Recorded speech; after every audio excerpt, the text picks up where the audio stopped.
इष्ट परिवार के सबके राथोड़ चरण में मेरा अनंत कोटि प्रणाम। आज के इस हरियासर को पौरोहित कर रहे हैं पूज्य दादा, यहाँ के उपस्थित ठाकुर के पुतबंधधारी सहप्रतिनिधिगण, जाजक धैर्य कर्मीगण, इष्ट प्राणेश गुरु भाता मंडली, मातृमंडली, छोटे छोटे बच्चे, सबके अंदर में वही परम पुरुष के सत्ता विराजमान। सबको मेरे अंतर की प्रीतिपूर्ण जय गुरु एवं यथास्थाने यथायोग्य प्रणाम निवेदन करता हूँ। आज के इस भव्य हरियासर को हमें प्रदान करके विभु प्रेम में निमज्जित होने का जो सौभाग्य प्रदान किए हैं देवव्रता सरकार माँ, तो तालुकदार में तो सर्वप्रथम उनके पंच महाजीवन व्यक्ति, दाम्पत्य, परिवार, समाज, राष्ट्र विभु को माथे में वहन करके कैसे सरस सुंदर मधुमय मंजूर हो उठे, ये मेरा एकांतिक प्रार्थना खूब सुंदर भाव से समाहित हुआ है उनके मन के भावों मात्र। देवे तीर्थे दिवजे मंत्रे दैवज्ञ भेषज गुरु जादृशी भावराजस्य सिद्धिर भवति तादृशी। उनके भाव मुताबिक खूब सुंदर हुआ है आज के अब तक प्रार्थना, सदग्रंथ पाठ, आंतरिक भावावेत्य निक्षक अभिव्यक्ति को शब्द और सुर में सजा के जो सब भक्ति अर्थ परिवेशित हो रहा था, और इसके बाद हमारा विश्व भाई का ये जो उत्तम कीर्तन मनवा रहे बेहाल रे, प्रभु के चरण बिना, प्रभु के शरण बिना मनवा रहे बेहाल। इससे पहले वो एक कीर्तन, वो एक भजन जो है जो मेरे प्रीतम को प्रीति करे मुझे प्यारा लगे, ये बड़ी गहरा तात्विक अर्थ है इसका। इस प्रसंग में आप सबको पता होगा, वो कहानी पता होगा, फिर से संक्षिप्त में दोहराता हूं। हमारे इस भारत खंड में एक सती थे, महासती अनुसया। उनके जो पति थे विष्णुदास, वो देवी भक्त होते हुए भी वहां उनके नगर के गणिका थी, उसके नाम थी लक्ष्यहीरा, उसके प्रति आकृष्ट रहते। विष्णुदास देवी भक्त, कुष्ठ रोगाक्रांत, फिर भी उनके मन में लक्ष्यहीरा को पाने की इच्छा।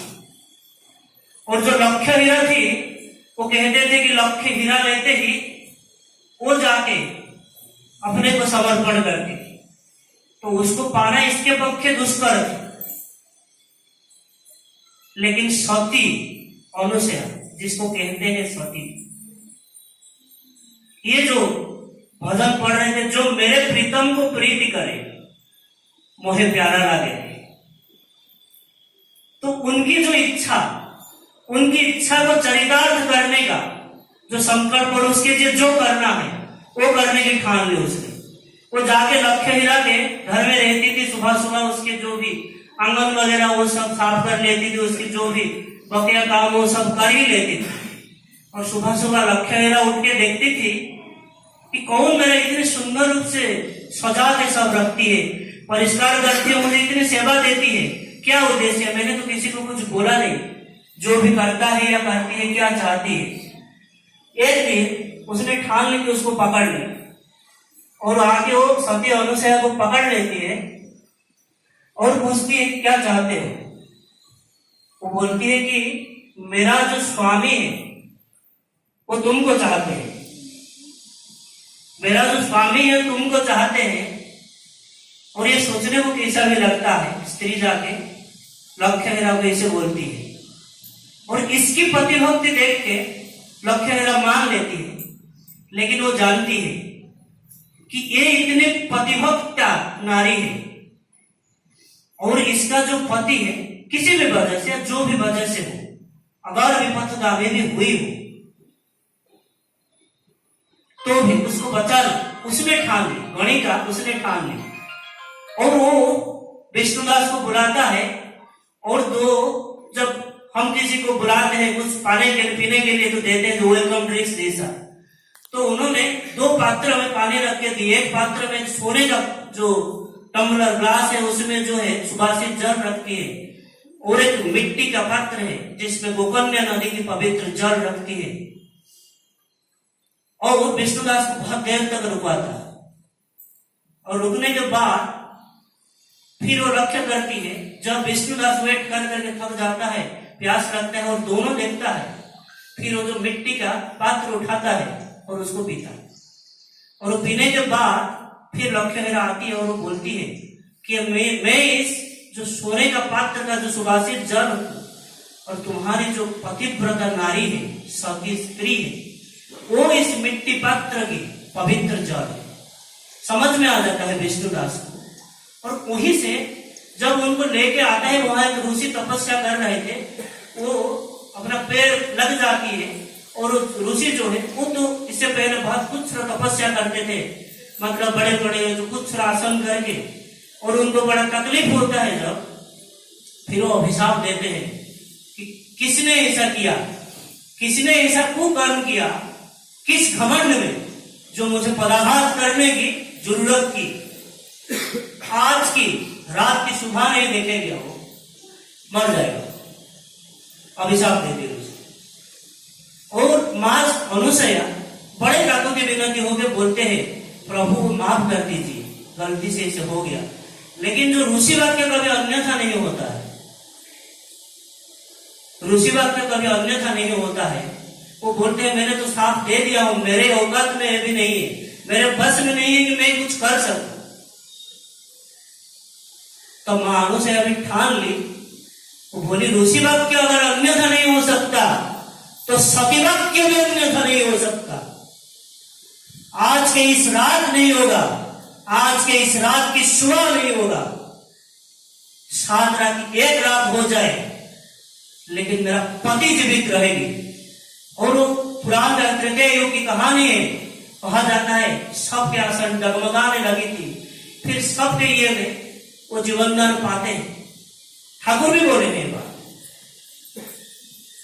स्वामी जे तोरा अपना जन, स्वामी जे तोरा अपना जन, प्रिय परम जीवन साथी, तांको सुखे रखी पारिले, रही को सुखे रहे को शांति। जिंदगी में शांति पाने का यही एक रास्ता है। परिवार जीवन सुंदर होता है अगर मां चाहती है, वो सब कुछ कर सकती है। मां के हाथ में सब कुछ है। हिरण्यकशिपु जैसे राक्षस की औरत से भी प्रहलाद जैसे देव संतान मां ला सकती है, वो चाहे तो सब कुछ कर सकती है। और एक मां के लिए, एक नारी के लिए स्वामी सबसे बड़ा। पत्नी कहते हैं उसको क्योंकि वो पतन से रक्षा करती है। उसको नारी इसीलिए कहा जाता है कि उसका कोई शत्रु नहीं, नम हरि नारी। अपने संतान भी नहीं, अपने परिवार परिजन कोई भी नहीं, स्वामी सेवा को उपेक्षा करी संतान चर्चारे पागड़ी दिए से नारी जीवन बेतार संतान अभिशाप पान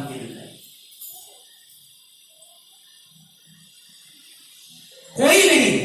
स्वामी सेवा नहीं जे नारी पर हुए जार अपना जन, अनुराग तार क्षुर्ण भरा, दरिद्रता ही तार लक्षण। लक्ष्मी आ ही नहीं सकती। और सिर्फ मां की भूमिका नहीं, पिता के भी भूमिका रहता है। जैसे एक नारी की पतिभक्ति देख के एक संतान की पितृभक्ति बढ़ता है, ऐसे एक पति की अपने पत्नी के प्रति श्रद्धाशील आचरण देख के मातृभक्ति बढ़ता है। और जो मातृभक्त वो कुछ भी कर सकता है। मातृभक्ति अतुट जब से छेले है कृतित, पिता की श्रद्धा मां की डाल से ही छेले है साम्य प्राप्त, सब कुछ मिल सकता है। और गौर में से मेरा आखिर बात कह के मेरे वक्तव्य को विराम दूंगा। हम कल पालन कर रहे थे महासमारोह में रक्षाबंधन।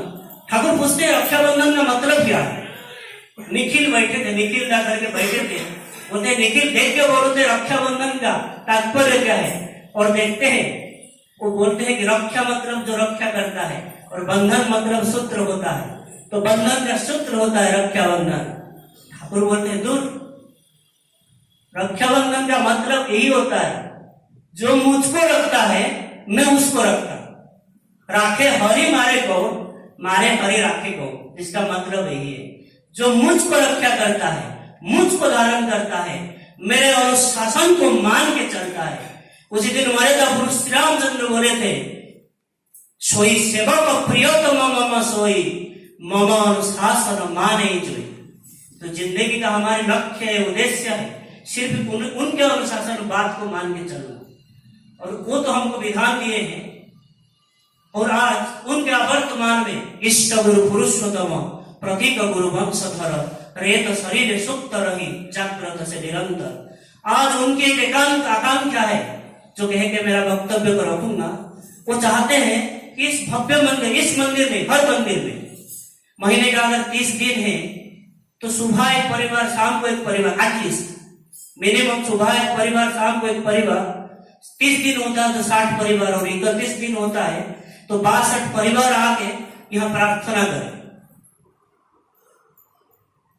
तो जथा समय जो इष्ट निर्देश ठाकुर जो बोले हैं हम लोगों को, सुबह जो प्रार्थना, जप, ध्यान, जो जजन जाजन इष्ट वृद्धि, ये सब करने के लिए आचार्य देव इस बार की शायद पत्रिका मैगजीन में तो आ जाएगा अगस्त में, अब तो ऑलरेडी आ चुका है, हर मैगजीन में आप लोग पढ़ सकते हैं।